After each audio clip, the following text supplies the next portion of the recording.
Gigantic is back, risen from the dead. However, this is the Rampage edition. I'm going to share with you 5 things I wish I knew when I first bought the game and I first started. This game has a lot of hidden tricks and mechanics, so if you want to see more, hit that thumbs up so that I know you want to see more, and I'll pop another video out for you. Tip number 1, very simple, very easy, but I feel like a lot of console players don't actually know this. Turn on your crossplay. If you don't know what crossplay is, this is what allows you to play with other players around the world on different consoles, such as Xbox, PlayStation, PC. The reason why crossplay is usually off by default for most games, especially shooters, is because PC players usually have a leg up with precision when they're using a mouse and keyboard. However, in my opinion, in this game specifically, your knowledge means more than what you can do with your accuracy. The second tip, and this may just be for console players, but you want to swap your controller setup to simplified. When you set it to simplified, all buttons remain the same. However, your ultimate is going to be used on triangle. When it's on default, it's by L1 and R1,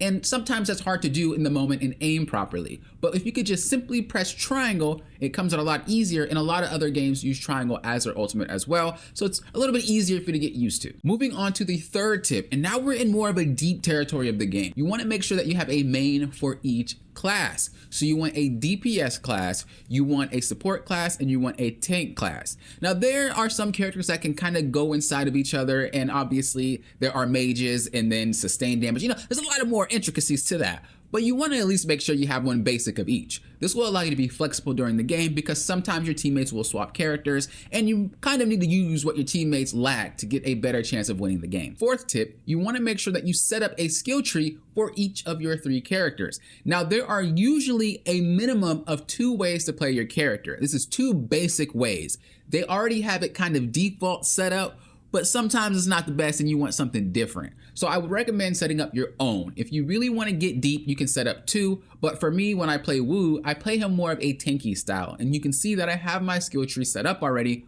for Wu. So whenever I play the game, that's what I'm using, and it's how I want to use it and not how the game expects me to use it. The default way isn't bad, so definitely use that as a way to get used to your character, but once you really find out you want to main, try to make a tree for yourself so you can always know exactly how you want to play every single game. Tip number 5, if you're unsure about which character you want to use, if you're unsure about how to set up your skills, what's best, take yourself to practice, and in practice mode, you can pick and try all characters, even if you don't own them. On top of that, it's a great way to see which characters you might actually want to shy away from. And also, since we're talking about practice mode, I want to add one bonus tip.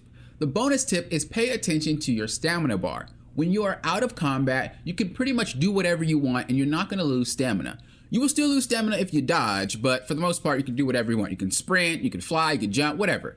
Once you're in combat, when you do these actions, it drains your stamina. A lot of games reward players for jumping in place and shooting and fighting, but in this game, you're gonna have to limit how much you jump because if you are out of stamina, if you are dodging too much, you are gonna end up in a very vulnerable spot. So when you're in combat, just make sure you're paying more attention to your stamina bar. When you do that, you'll be well on your way to winning almost all of your games just like that. And those are the 5. Honestly, it's 6 because I gave you guys a bonus one. No, I'm not slacking. I gave you guys 6 things I wish I knew about Gigantic Rampage Edition when I first started. Because when I first started, I'm telling you right now, there was a lot of stuff I was like, what?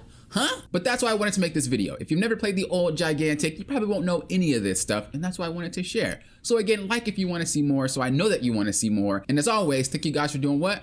Popping often. Will often.